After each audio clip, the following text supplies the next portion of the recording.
kami dari kelompok 3 yang akan membahas tentang kelas bahan pakan protein dan sumber mineral. Saya Nur Afnianti. Saya Mutiara Lestari. Saya Marliana. Saya Muhammad Arya Rahman Faza. Saya Hadar Hidayat. Saya Muhammad Torik Asirdi. Ampas tahu. Ampas tahu adalah salah satu bahan yang dapat digunakan sebagai bahan penyusun ransum. Ditinjau dari komposisi kimianya, ampas tahu dapat digunakan sebagai sumber protein.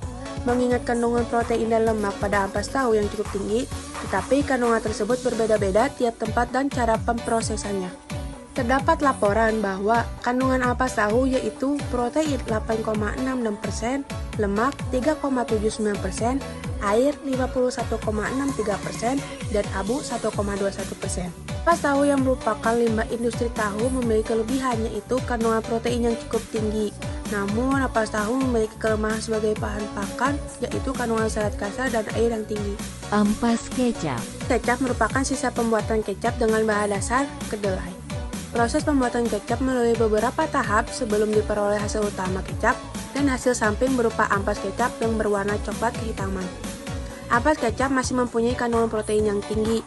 Ampas kecap yang terbuat dari kedelai mengandung protein 20-30%. Penggunaan ampas kecap sebagai bahan ternak maupun penyusun ransum unggas harus dibatasi karena kandungan serat-serat kasar yang tinggi, yaitu 16-30%.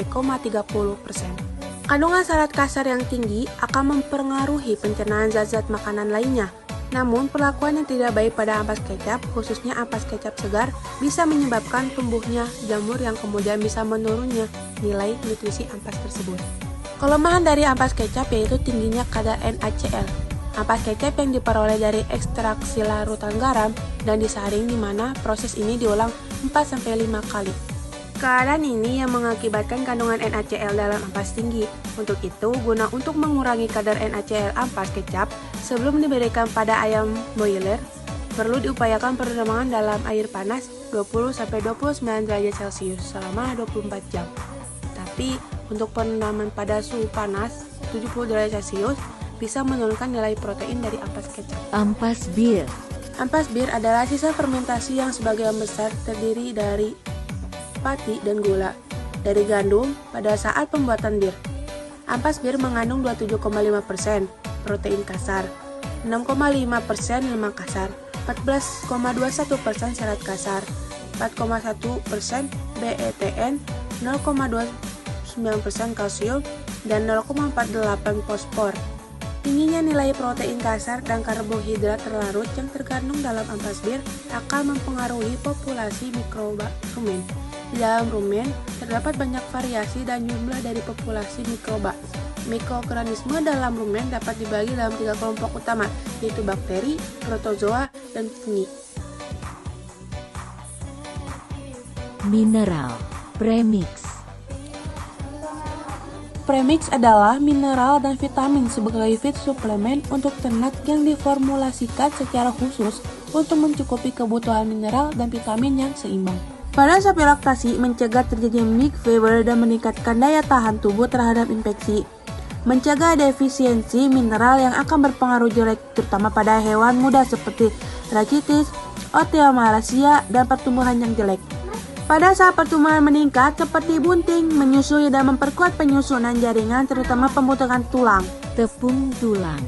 Tepung tulang merupakan hasil sampingan dari ternak yang sudah tidak dimanfaatkan lagi. Biasanya tepung tulang ini menggunakan sisa-sisa tulang dari ikan, ayam, dan bahkan tulang dari beberapa peternak yang tidak dimanfaatkan lagi. Tepung tulang memiliki kandungan fosfor, kalium, kalsium, magnesium, mangan, natrium, dan masih banyak lagi, sehingga sangat baik untuk pakan ternak unggas. Namun kebanyakan hingga sampai saat ini para peternak membuat tepung tulang yang berasal dari ikan karena memiliki kandungan gizi yang cukup untuk memenuhi kebutuhan pakan ternak. Selain itu, ketersediaan ikan yang cukup melimpah di wilayah kepulauan juga mendorong peternak untuk memanfaatkan tulang dari ikan. Nutrisi yang terkandung dalam tepung tulang adalah protein, lemak, abu, serat, air, dan mineral. Tepung tulang mengandung kalsium dan fosfor yang tinggi. Tepung tulang secara umum memiliki kandungan protein 25,54%, lemak 3,80%, serat 1,80%, air 5,52%, kalsium 86,34%, fosfat 17%.